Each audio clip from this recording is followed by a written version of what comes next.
Bonjour, on se retrouve aujourd'hui pour une nouvelle vidéo consacrée à la consommation, mais cette fois-ci à l'affichage de la consommation. Il y a plusieurs moyens d'avoir accès à la consommation moyenne à bord de la Mégane.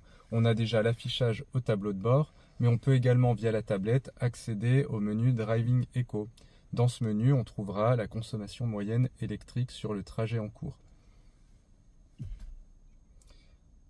La troisième solution est d'aller dans le menu électrique et d'afficher les consommations.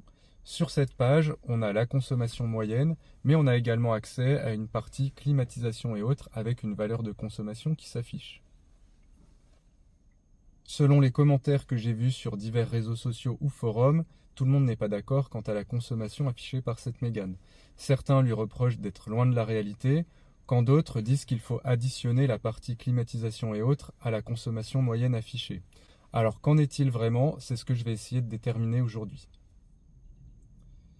Mon test va se réaliser en deux temps. Après avoir atteint la consigne de charge de 80%, je vais m'élancer pour un premier parcours avec le chauffage à fond. À la fin de ce premier parcours, je vais relever la consommation moyenne affichée ainsi que celle qui est donnée pour la partie climatisation et autres. Je rebrancherai alors ma voiture à la borne et je vais à nouveau atteindre ma consigne de charge de 80%, ce qui me permettra de voir quelle quantité d'énergie j'aurai injectée dans la batterie. Le deuxième temps va consister en un parcours à peu près identique, une demi-heure aussi, mais cette fois-ci avec la climatisation complètement éteinte. À la fin du parcours, je fais la même chose, je relève les consommations moyennes et je remets la batterie à 80% pour voir la quantité d'énergie injectée. Et puis après ça, évidemment, on fait des bilans chiffrés et puis on conclut. Allez, on y va! Après quelques minutes à l'arrêt en stationnement, ma consommation moyenne est de 57,8 kWh au 100 avec une partie climatisation et autres de 42,9 kWh au 100. Je vais m'élancer maintenant pour mon parcours d'environ 30 minutes et on fait le point à l'arrivée.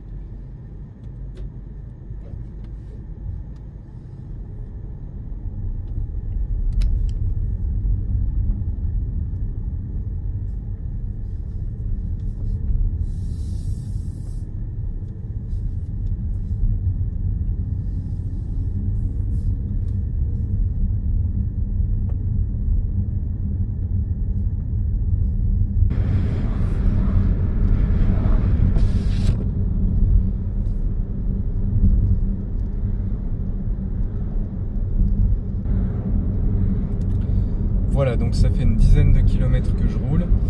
Ma consommation moyenne est actuellement de 27,3 kWh au 100 et dans la partie climatisation et autres, j'ai un affichage de 12,2 kWh au 100.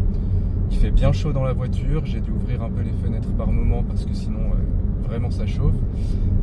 Je poursuis l'expérience jusqu'à l'arrivée et puis on fait le point. A tout de suite.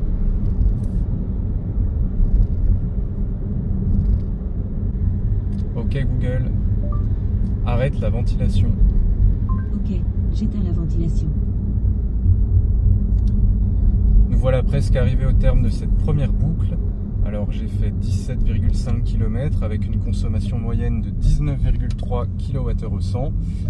La partie climatisation et autres est à 8,3 kWh au 100.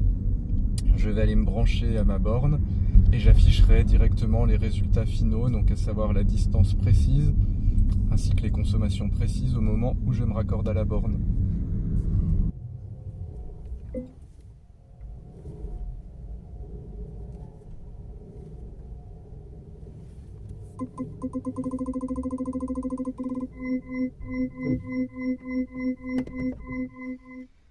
Le deuxième temps va consister en un parcours à peu près identique, une demi-heure aussi, mais cette fois-ci avec la climatisation complètement éteinte.